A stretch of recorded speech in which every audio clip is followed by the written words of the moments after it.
اور اب اندلس کی جو حکومت تھی غرناطہ کی، جس کے بارے میں مولانا مودودی کہتے ہیں مترفین غرناطہ، تو غرناطہ کی جو حکومت تھی یہ جنوبی اسپین کی حکومت تھی۔ اسپین میں مسلمان یہ 711 عیسوی میں پہنچے تھے وہاں، اور 781 تقریباً 800 سال وہاں حکومت کی، اور 1492 عیسوی میں 15ویں صدی عیسوی میں وہاں سے آخری مسلمانوں کی حکومت کا خاتمہ ہوا، اور ایک عیسائی بادشاہ جو تھا فرڈیننڈ، اور اس نے ایک مسلمان کو وہاں سے نکال دیا، اور پھر یہ لوگ مراکش اور تونیشیا وغیرہ میں پھیل گئے۔ تو یہ تو بات تھی مترفین دمشق و بغداد و غرناطہ کی۔ اب اس کے بعد وہ مترفین دہلی کا ذکر کرتے ہیں۔ یہاں بھی دیکھیے اچھے حکمران بھی آئے اور برے حکمران بھی آئے، اور جیسا کہ ہم دوسرے خلفاء کو دیکھتے ہیں کہ اچھے خلفاء بھی آئے اور برے بھی، لیکن بہرحال حکومتیں چھین لی جاتی ہیں، اقتدار سے محروم کر دیا جاتا ہے اللہ تعالیٰ کی طرف سے۔ تُعِزُّ مَن تَشَاءُ وَتُذِلُّ مَن تَشَاءُ، اور اللہ تعالیٰ کسی پر ظلم نہیں کرتا، لوگ اپنے آپ پر ظلم کرتے ہیں۔ اب مترفین دہلی کو دیکھ لیجئے۔ بابر صاحب تو خدا کے بارے میں زیادہ ایمان ہی نہیں رکھتے تھے۔ ہمایوں صاحب جو ہے وہ ایران گئے، 2 مرتبہ ہندوستان میں آئے، اور وہ غلط عقائد کے ترجمان تھے۔ اس کے بعد اکبر نے تو ایک نیا دین ہی تصنیف کر لیا۔ شہزادہ جہانگیر نسبتاً بہتر تھے، لیکن ان کی موت بھی بھیمبر آزاد کشمیر کے ایک علاقے میں ہوئی، اور شراب پی کر یہ گھوڑے سے گر گئے تھے، اور لاہور میں ان کی تدفین ہوئی۔ شاہجہان کچھ بہتر تھے، اورنگزیب نے البتہ بہت ہی اسلامی کردار ادا کیا۔ لیکن اس کے بعد کیا ہوا؟ تمام کمانڈر باغی ہو گئے، اور چھوٹی چھوٹی ریاستیں بنگال میں، گجرات میں، دکن میں آزاد حکومتیں قائم ہو گئیں، اور پھر دہلی میں ایسے لوگ مسلط ہوئے جو عیش پرست تھے۔ اور یہ محمد شاہ رنگیلے جن کی حکومت 1719 سے 1748 تک رہی ہے، یہ شراب و شباب میں ہمیشہ غرق رہا کرتے تھے، اور یہ حکومت برائے نام تھی، اور جنوب سے گوا کے ذریعے، بمبئی کے ذریعے اور کلکتہ کے مشرقی ساحل سے انگریز بتدریج مرکز کی طرف بڑھ رہے تھے۔ بالآخر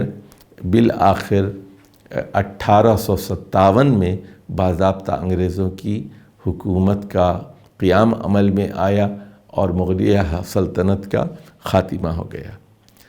اب یہ دیکھیے، اس میں مولانا مودودی یہ بھی کہتے ہیں کہ اس طرز حکمرانی کی وجہ سے امپیریلزم وجود میں آتا ہے، اور قوم پرستی وجود میں آتی ہے۔ اور امپیریلزم کیا ہے کہ بالادست قوتیں، جیسا کہ ہم آج کل دیکھ رہے ہیں، نئے قسم کی ایک امپیریلزم ہے 2020 کی اس دنیا میں، اور ویتنام کی وار کے بعد اور گلف وار کے بعد ایک خوف کا سا عالم ہے، اور ایک بے بسی کی سی کیفیت ہے۔ عالم اسلام منقسم ہو چکا ہے، لیکن اس کی بنیاد ذرا دیکھیے کہ کیا ہے۔ اور یعنی طاقت کے زور پر دنیا کو فتح کیا جا رہا ہے، اور دنیا کے وسائل پر قبضہ کیا جا رہا ہے، اور یہ سب اس لیے ہے کہ ان کے ہاں کوئی اخلاقی معیار نہیں ہے۔ دیکھیے، ہم ریسنٹ تاریخ کا ذکر کرتے ہیں۔ 1830 میں فرانس نے الجیریا پر قبضہ کر لیا، یہ ہے امپیریلزم۔ اسی طرح 10 سال بعد 1840 عیسوی میں برطانیہ نے یمن پر قبضہ کر لیا، اور 1858 میں جس کو انگریز میوٹنی کہتے ہیں، جو تحریک آزادی تھی جس میں ہزاروں علماء شہید ہوئے، باقاعدہ ہندوستان میں انگریزوں کی حکومت قائم ہو گئی۔ اور اسی طرح دیکھیے پرتگیز نے گوا وغیرہ پر قبضہ کر لیا ہندوستان کے اندر، اور 1881 میں فرانس نے تونس پر قبضہ کر لیا، اور 1881 میں برطانیہ نے مصر اور سوڈان پر قبضہ کر لیا، اور 1886 میں 5 سال بعد برطانیہ اور اٹلی نے صومالیہ کو آپس میں بانٹ لیا، اور 1904 عیسوی میں پھر برطانیہ نے سائپرس پر قبضہ کر لیا، اور 1911 میں اٹلی لیبیا پر قابض ہو گیا۔ تو آپ دیکھ رہے ہیں کہ کس طرح بالادست طاقتوں نے عالم اسلام کے مختلف علاقوں کو اپنا غلام بنا لیا، اپنی تہذیب ان پر مسلط کی، تو یہ اور وہاں کے جو وسائل تھے ان پر قبضہ کر لیے۔ اور آج بھی یہی صورتحال ہے دنیا کے اندر، جس کی لاٹھی اس کی بھینس ہے، اور کوئی اخلاقیات نہیں ہے۔ اس کی بنیادی وجہ وہی ہے کہ خدا کی تعلیمات سے بے نیازی اور آسمانی ہدایت سے محرومی انسان کو اس طرح ایک جانور بنا دیتی ہے، اور یہ کیا ہے؟ یہ جاہلیت خالصہ ہے، جس میں جواب دہی کا کوئی تصور نہیں پایا جاتا۔ اب اس کے بعد آگے بڑھنے سے پہلے جو مولا مودودی نے جاہلیت خالصہ اور جاہلیت مشرکانہ کے بعد جاہلیت راہبانہ پر گفتگو کی ہے، اور میں یہ چاہتا ہوں کہ پہلے جو مولا مودودی نے ایجاز اور اجمال کے ساتھ چند نظریات کا ذکر کیا ہے، اس کی میں وضاحت کر دوں تاکہ مولا مودودی کی بات کو سمجھنے میں آپ کو آسانی ہو۔ دیکھیے، ایک تو انہوں نے ذکر کیا ہے کہ ویدانت کا، ویدانتزم یعنی رہبانیت کی جاہلیت کے سلسلے میں انہوں نے کئی چیزوں کا ذکر کیا ہے، اس میں ایک ویدانتزم بھی ہے۔ تو ویدانتزم کیا ہے کہ ہندوؤں کی جو مقدس کتابیں ہیں وہ بنیادی طور پر 3 ہیں، وید ہیں اور اپنیشد ہے اور مہابھارت، بھگوت گیتا، رامائن اور ویدانت ہے۔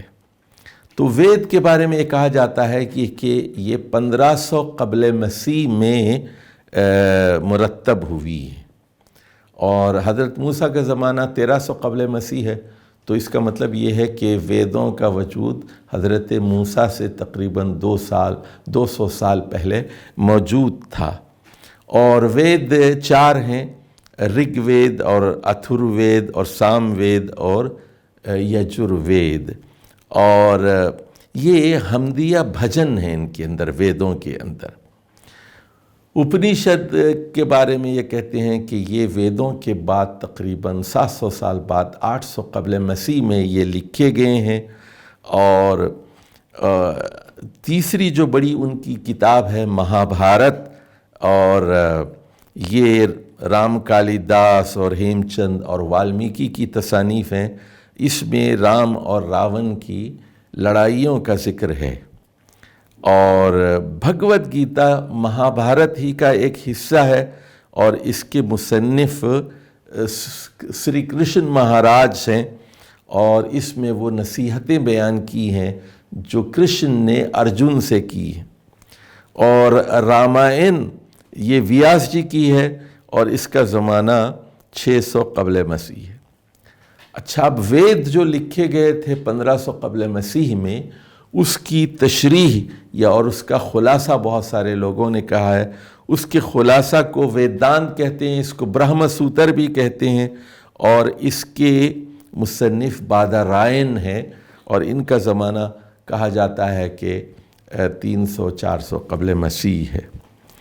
اور اس کتاب کے اندر گوتم بدھ کے ملحدانہ خیالات پر سخت تنقید بھی ملتی ہے۔ ویدانت کے اندر جو